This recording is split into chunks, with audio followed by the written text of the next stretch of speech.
Olá, crianças! Bom dia, tudo bem com vocês? Hoje é quarta-feira e vamos dar início a mais uma videoaula da nossa disciplina de ciências.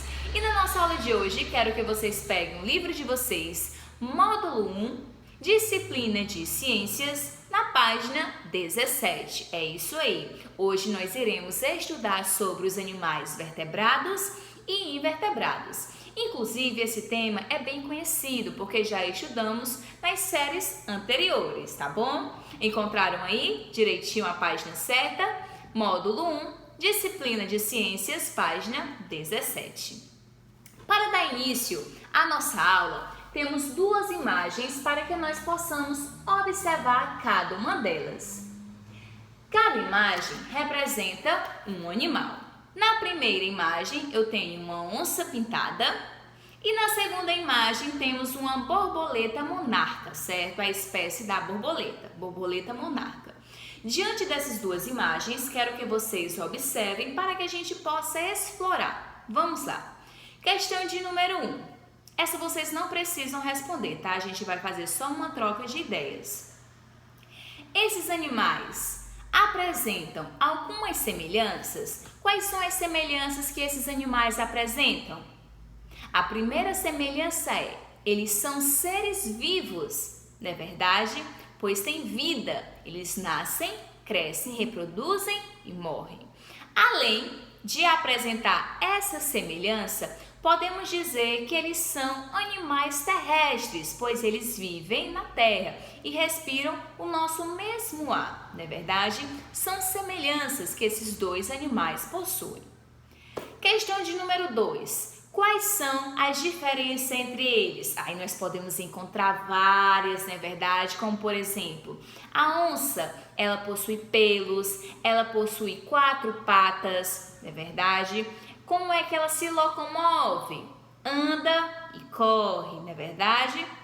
Já a borboleta, ela se locomove voando e ela possui asas, né, para a sua locomoção, diferente da onça. A onça, para se locomover, ela precisa das patas, né, para andar e correr. Já a borboleta precisa das asas para ela poder voar. Então, podemos identificar essas diferenças nos animais. Além do tamanho, né, podemos também ter essa identificação aí.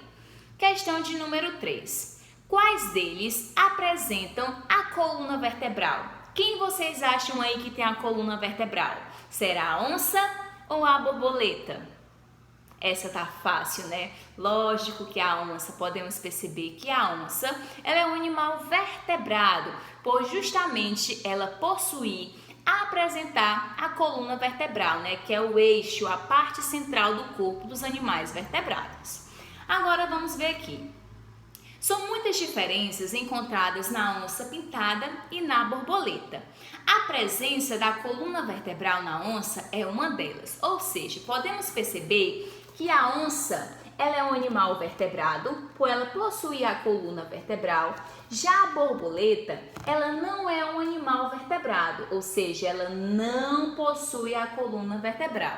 E ela será um animal invertebrado, justamente por ser o contrário, não é verdade? Vamos observar aqui. A coluna vertebral é uma estrutura que dá sustentação do corpo de alguns animais. Ela é formada por um conjunto de ossos que chamamos de vértebras, ou seja, todo e qualquer tipo de animal vertebrado, ele vai possuir ossos. E esses ossos formam toda a estrutura do corpo do animal, inclusive a coluna vertebral, que é o eixo central do corpo do animal, onde ele tem a função de sustentar o corpo e de dar também a locomoção para o corpo dos animais, certo? Isso, a coluna vertebral. Então, eu posso dizer que a função da coluna é sustentar e fazer a locomoção do corpo, beleza? Aqui no livro de vocês, eu tenho um esqueleto. E o que é o esqueleto? É um conjunto de ossos, é isso aí. Se eu tiver só um osso, eu vou dizer que aquele osso, ele é um esqueleto? Não, um esqueleto, ele é formado por um conjunto de ossos. E no livro de vocês, eu posso perceber, que isso aqui é um esqueleto, pois tem toda a estrutura óssea para formar o corpo do animal, certo? Vamos lá. Os animais que apresentam coluna vertebral, como a onça pintada, no caso do exemplo do livro de vocês, são chamados de vertebrados. Já os animais que não apresentam a coluna vertebral, como a borboleta, são chamados de invertebrados. Vamos dar exemplo aqui de mais animais que são vertebrados que têm a coluna. O tatu, o sapo, a cobra, nós seres humanos, o porco, o cachorro, o gato, o jumento, o cavalo. Todos esses animais possuem a coluna vertebral, então chamamos eles de animais vertebrados. Já os invertebrados que não têm a coluna, como vimos aí a borboleta, a muriçoca, a barata, quem mais? O grilo, são exemplos de animais invertebrados que não possuem ossos, não possuem a coluna vertebral.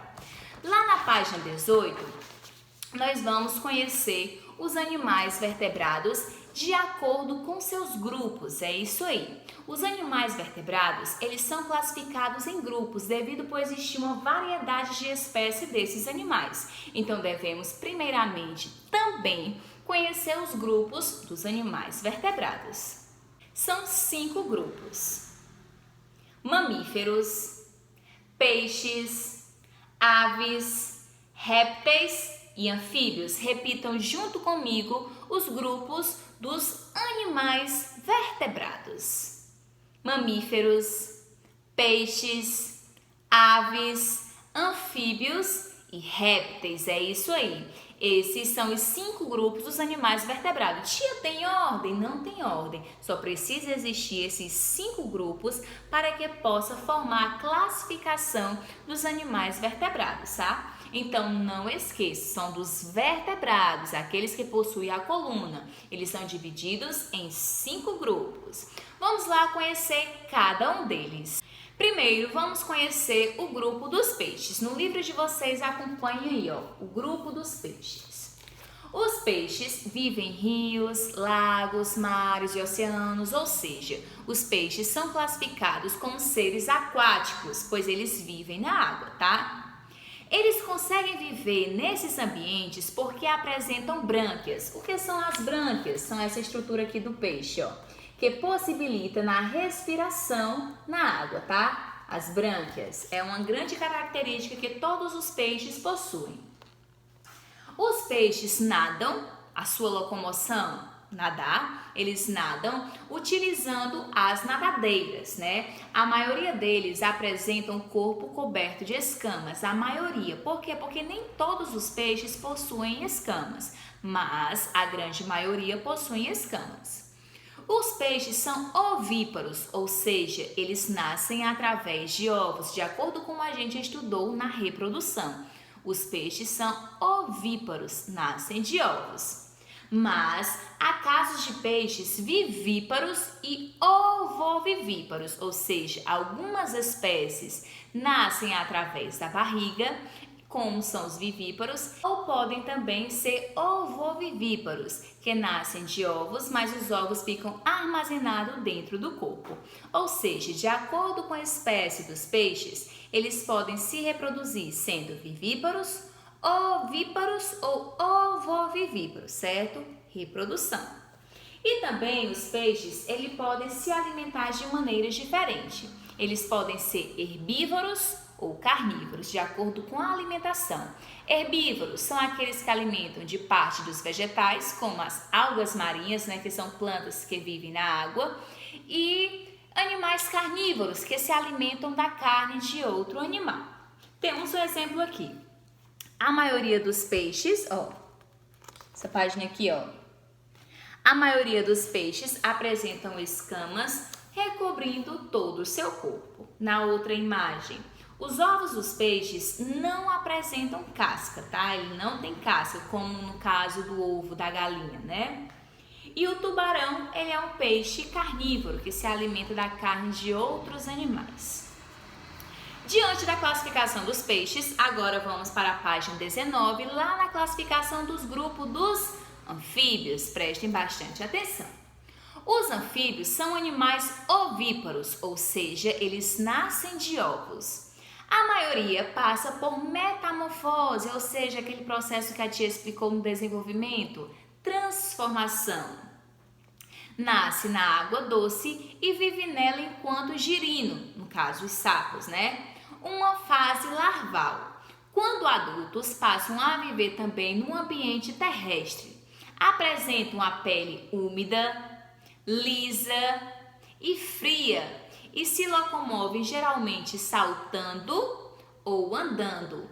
Os girinos são herbívoros e os adultos são carnívoros, ou seja, os sapos, as salamandras, alguns lagartos e a cobra cega, ou seja, a cobra cega é a única espécie de cobra que ela é classificada como anfíbios, tá? A única espécie de cobra classificada como anfíbio é a cobra cega.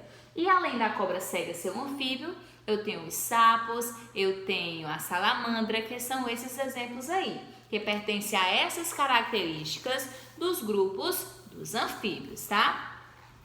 Os répteis, outro grupo, vamos lá estudar. A maioria dos répteis vivem em ambientes terrestres, ou seja, vivem na terra. Esses animais geralmente rastejam para se locomoverem de um lugar para outro. Apresentam pernas curtas, como por exemplo o jacaré e o camaleão. São exemplos de répteis que apresentam 4 patas, mas possuem pernas curtas, por isso que eles rastejam, né? Tartaruga também. E também alguns répteis não possuem nenhuma pata. No caso, as cobras. As cobras, elas são classificadas como os répteis, tá? Mas a única que não é a cobra cega, que ela é classificada de acordo com anfíbios, no grupo dos anfíbios. Vamos lá. Os répteis apresentam uma pele seca e revestida por escamas, placas duras ou carapaça. Isso vai variar de acordo com a espécie do animal. Em geral, são ovíparos, ou seja, nascem de ovos, e podem ser herbívoros ou carnívoros, ou seja, se alimentar de vegetais, como herbívoros, ou se alimentar de carne, apenas da carne como carnívoros. No caso aqui, no livro de vocês tem imagem, ó. 3 imagens. A serpente tem o corpo coberto por escamas, que se alimentam de outros animais, né? É carnívoro. Os jacarés e os crocodilos apresentam placas duras cobrindo o corpo. O jacaré também é classificado como animal carnívoro. Os jabutis e as tartarugas têm o corpo coberto por uma carapaça. Já ela é classificada como herbívoro, que ela vai se alimentar de folhas, né? Partes da planta. Próximo grupo que iremos estudar, as aves. As aves geralmente vivem em ambientes terrestres, né? Vivem na terra. Elas apresentam asas, ou seja, a sua locomoção é voar. Mas nem todas as aves, elas possuem a capacidade de voar. O exemplo, o pinguim. O pinguim é uma espécie de ave que não voa, ou seja, nem toda ave voa, né? E as aves têm um corpo coberto de penas. A maioria delas voam para se locomover. As aves são ovíparos, ou seja, todas as aves nascem de ovos. E podem ser herbívoros ou carnívoros, apresentando bicos adaptados para cada tipo de alimentação. Temos novamente aí 3 imagens, ó. Observem no livro de vocês. Assim como a maioria das aves, a arara apresenta o corpo adaptado para o voo. O pinguim apresenta asas, mas não voa, foi o que eu acabei de falar para vocês. Ele é um ótimo nadador. O tuiuiu come peixes e outros seres aquáticos. Todos eles são classificados como aves. Muito bem. E vamos para a última classificação, que são quem? Os mamíferos. Os mamíferos vivem em ambientes terrestres ou aquáticos, ou seja, eles podem viver tanto na água como algumas espécies também vivem na terra. Em geral, eles têm um corpo coberto por pelos, a maioria, né, possui o corpo coberto por pelos, e são vivíparos e mamam quando filhote, ou seja, vivíparos porque eles nascem através da barriga, e mamam quando filhote, ou seja, é o seu primeiro alimento, né, depois que sai do corpo da mãe. Os mamíferos podem ser herbívoros, carnívoros ou onívoros. Vamos observar aqui, ó. O peixe-boi, ele é um mamífero aquático. Também temos quem? A baleia e o golfinho. O ornitorrinco é um dos únicos mamíferos ovíparos, ou seja, ele é um mamífero que nasce de ovos, ou seja, ele é classificado como mamíferos porque ele mama, né, através quando ele é filhote, né, que sai do corpo da mãe. E o morcego, ele é o único mamífero que voa. Temos dois aí. O morcego, ele é o único que voa e o ornitorrinco, ele é o único mamífero que nasce através de ovos, né? Então, podemos perceber que os animais vertebrados, eles são muitos, tem uma variedade de espécies, por isso que ele foi classificado em grupos para poderem serem identificados. Mamíferos, aves, peixes, répteis e anfíbios. Tentem lembrar da classificação de cada um deles, pelo menos algumas características que possam identificá-los, beleza? Agora vamos para a atividade. A atividade de vocês vai ser bem lúdica, então quero que vocês prestem bastante atenção, façam com bastante dedicação, carinho, porque ela vai valer nota, tá bom? Vamos lá. A atividade de vocês irão confeccionar um livro sobre os animais vertebrados, somente dos vertebrados, tá? Quais são os materiais que vocês vão precisar? 3 folhas de papel, tesoura sem ponta para que vocês possam cortar as imagens, cola, imagens de animais vertebrados, lápis de cor, canetinhas e giz de cera. Lápis de cor, canetinhas e giz de cera vocês vão utilizar para decorar, né, para enfeitar, para colorir, deixar tudo bem bonito. Como fazer? Dobre as folhas ao meio, ó, dobrar a folha ao meio, ó. Dobrei ao meio e coloque-as uma dentro da outra, compondo as páginas do livro. O professor, no caso, como vocês estão em casa, vocês irão precisar dos responsáveis de vocês para grampear. Pesquise em revistas ou na internet, livros e imagens de diferentes animais vertebrados. Organize as imagens dos animais de acordo com suas características, como por exemplo, se vai ter pelos, se vai ter penas, se vai ter bicos, escamas e entre outros. Vocês vão organizar em páginas, como por exemplo, vou colocar uma página aqui só de animais que têm pelos, outra vou colocar só numa página de animais que tem bicos, que tem asa. Você vai classificar direitinho o seu livro, tá? Em seguida, vocês vão colar as imagens e escreva uma breve descrição sobre cada animal finalizando o seu livro. Ou seja, você vai fazer uma pequena observação. Esses animais apresentam pelos, 4 patas, a sua locomoção, andar e correr. Vocês vão fazer uma breve descrição de todos esses animais que você colou em uma só página. E assim você vai fazer nas outras páginas também, tá? Deixe seu livro exposto nas salas de aula para que vocês e seus colegas possam consultá-lo. Como vocês estão em casa, o que é que vocês vão fazer? Ao concluírem a atividade do livro de vocês vão fazer um pequeno vídeo, tá? Apresentando o livro de vocês e vocês vão folhear direitinho e vai mostrar e falar para a tia, né, no vídeo aí. Em seguida, vocês vão me enviar esse vídeo da apresentação do livro de vocês e a tia vai analisar a sua atividade e vai dar a sua notinha, beleza? Em seguida, a tia vai fazer um vídeo de todos os alunos com seu trabalho e postar no grupo para que vocês possam ver a atividade dos coleguinhas de vocês, tá bom? Qualquer dúvida, é só entrar em contato com a tia que a gente resolve esse assunto. Um beijo e até a próxima. Tchau!